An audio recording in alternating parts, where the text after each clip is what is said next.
আসসালামু আলাইকুম, সবাই কেমন আছেন? আশা করি যে যেখানে আছেন আল্লাহর রহমতে ভালো আছেন। আমিও ভালো আছি আলহামদুলিল্লাহ। চলে এলাম আজকে নতুন আরেকটি ভিডিও নিয়ে। তো আজকে আমি আপনাদেরকে পেটিকোট কাটিং করে দেখাবো, আর খুবই সহজ নিয়মে। নতুনরা একবার দেখলেই পারবেন। তো এখানে আমি পেটিকোটের জন্য কাপড় নিয়েছি, আর কাপড়টাকে আমি প্রথম মেলে মেলে নিয়েছি, এবং এখান থেকে আমি প্রথমে পেটিকোটের বেল্টের যে অংশটা সেই অংশটা কাটিং করে নিব। তো প্রথমে আমি যে 5 ইঞ্চিতে আমি লম্বায় দাগ দিয়ে নিলাম, এই যে দেখেন। এখন দাগটাকে আমি মিলিয়ে দিব। তো 2.5 ইঞ্চি বেল্টের মানে ওসার হবে। এই যে কাপড়টাকে এরকম ভাঁজ করে, এটা হলো বেল্টের কাপড়। তো এভাবে আমি বেল্টের কাপড়টা কেটে নিব। তো এটা যেহেতু 40 মানে কোমর 40 ইঞ্চি কোমরের জন্য আমি হচ্ছে পেটিকোটটা তৈরি করছি। তো সেক্ষেত্রে বেল্টে কিন্তু জয়েন্ট পড়বে। জয়েন্ট পড়ার কারণে এখানে হচ্ছে আমি এই যে দেখেন, এখানে যে কাপড়টা কেটে নিলাম সেই কাপড়টা আমি প্রথমে মাপ দিয়ে নিচ্ছি। তো এখানে কিন্তু কাপড়টা আছে টোটাল 33 ইঞ্চি, আর আমার 40 ইঞ্চি কাপড়ের দরকার, আর সাথে 1 ইঞ্চি সেলাই 41 ইঞ্চি দরকার লাগবে। তো এই যে বাড়তি যে কাপড়টা লাগবে, এটা এখন আমি আবার এই যে এখান থেকে কেটে নিব।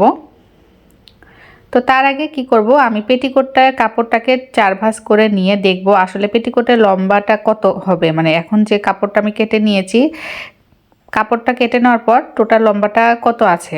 তো যেহেতু আমার পেটিকোটের লম্বাটা লাগবে 38 ইঞ্চি, তো 38 ইঞ্চি লম্বা বাদ দেওয়ার পর যেটুকু কাপড় আছে সেই কাপড়টা এখন আমি কেটে নিব। এই যে দেখেন, এখানে আবার 5 ইঞ্চিতে দাগ দিয়ে আমি ওই যে বেল্টের যে জয়েন্ট কাপড় লাগবে, জয়েন্টের সেই কাপড়টা আমি এখান থেকে কেটে নিচ্ছি। তো আবার আমি এখানে কাটিং করে নিব। তো একটু মনোযোগ সহকারে দেখলে আপনারা সুন্দর মতো পেটিকোট যে কোনো সাইজের মানে পেটিকোট আপনারা কাটিং করতে পারবেন। তো এই যে বেল্টের কাপড় আমার কাটিং করা হয়ে গেল, আর এখান থেকে এটুকু কাপড় আমি কেটে নিব। এটা হচ্ছে ফিতা তৈরি করার জন্য, পেটিকোটে যে ফিতা তৈরি করার জন্য এই কাপড়টা আমি কেটে নিব। এখন হচ্ছে পেটিকোটে কাপড়টাকে আমি টোটাল 4 ভাঁজ করে নিব। এই যে দেখেন, 4 ভাঁজ করে নেওয়ার পর আমাদের কোমর যা হবে তাকে আমরা 8 দিয়ে ভাগ করব। তো এখানে আমার 40 ইঞ্চি কোমর, 40কে আমি 8 দিয়ে ভাগ করব। 5 8 40, 5 ইঞ্চি হবে, এবং সেই 5 ইঞ্চির সাথে আরও হাফ ইঞ্চি যোগ দিয়ে আমি হচ্ছে 5.5 ইঞ্চি করে দুই পাশ থেকে কেটে নেব। যে কোনো কোমরে যে কোনো মানে মাপের কোমরের সাথে আপনার কোমর ধরেন 40 ইঞ্চি হোক, 42 ইঞ্চি হোক, 44 ইঞ্চি হোক, সেই কোমরের যা মাপ হবে সেই মাপকে আপনারা 8 দিয়ে ভাগ করবেন। ভাগ করে যা আসবে তার সাথে হাফ ইঞ্চি এক্সট্রা করে নিয়ে কাটিং করবেন। তো এখানে আমি 5 ইঞ্চিতে এসেছিলো, আর হাফ ইঞ্চি নিয়ে 5.5 ইঞ্চিতে এই যে দাগ দিয়ে নিলাম। এই মাথায় একটা দাগ দিয়ে নিলাম, আর ওই মাথায় একটা দাগ দিয়ে নিলাম।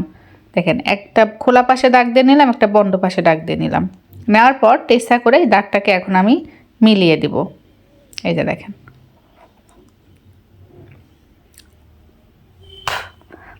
পেটিকোট কাটিং করা খুবই সহজ, শুধুমাত্র এই কোমরের মাপটা জানা থাকলেই কাটিং করা যায়। দাগটাকে আমি এখন একটা স্কেলের সাহায্যে সমান করে মিলিয়ে দিচ্ছি। এটা হচ্ছে 6/7 পেটিকোট কাটিং করছি আমি। তো এই যে দেখেন, 2 দাগ মিলিয়ে দিলাম। এখন এই দাগ অনুযায়ী আমি কাটিং করে নেব।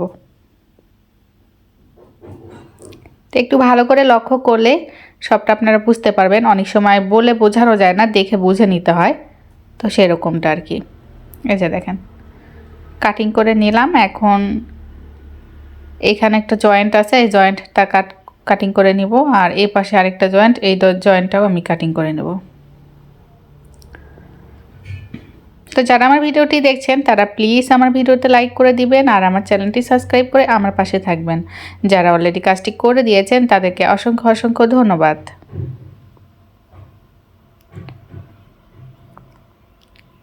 দুই পাশে জয়েন্ট কেটে নিলাম। এখন আমি আপনাদেরকে একটু মানে দেখাচ্ছি কিভাবে আর কি সেলাই করতে হবে।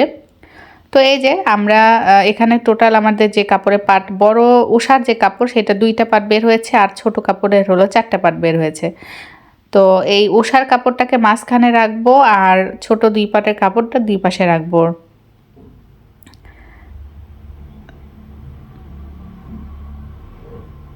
তো আমি দেখছি আসলে কাপড়গুলো সব সমান আছে কিনা। হ্যাঁ, সবই সমান আছে। এখন আমি এটা আপনাদেরকে সিস্টেম করে দেখে দিচ্ছি কিভাবে আপনারা সেলাই করবেন।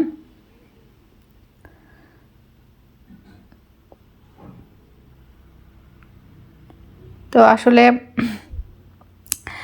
কাপড় কাটিংটা অতটা কঠিন না, খুবই সহজ, মনোযোগ সহকারে দেখলে হবে। যে দেখেন আমি বড় পাটটা মিলিয়ে দিলাম, এখন বড় কাপড়ের যে অংশটা, এখন এই যে ছোটোগুলো, এখন এই যে এইভাবে সেলাই করতে হবে জয়েন দিয়ে দিয়ে। এই যে দেখেন দিয়ে দুই পাশ থেকে এভাবে দিয়ে আমরা সেলাই করে নেব। তো সেলাই করাটা আপনাদের সঙ্গে শেয়ার করব। যারা যদি কেউ আমার পেটিকোট সেলাই দেখতে চান তবেই সেলাইটা শেয়ার করব। তো কমেন্ট করে অবশ্যই জানাবেন। তো আজকের ভিডিওটা এই পর্যন্তই। সবাই ভালো থাকবেন, সুস্থ থাকবেন। আল্লাহ হাফেজ।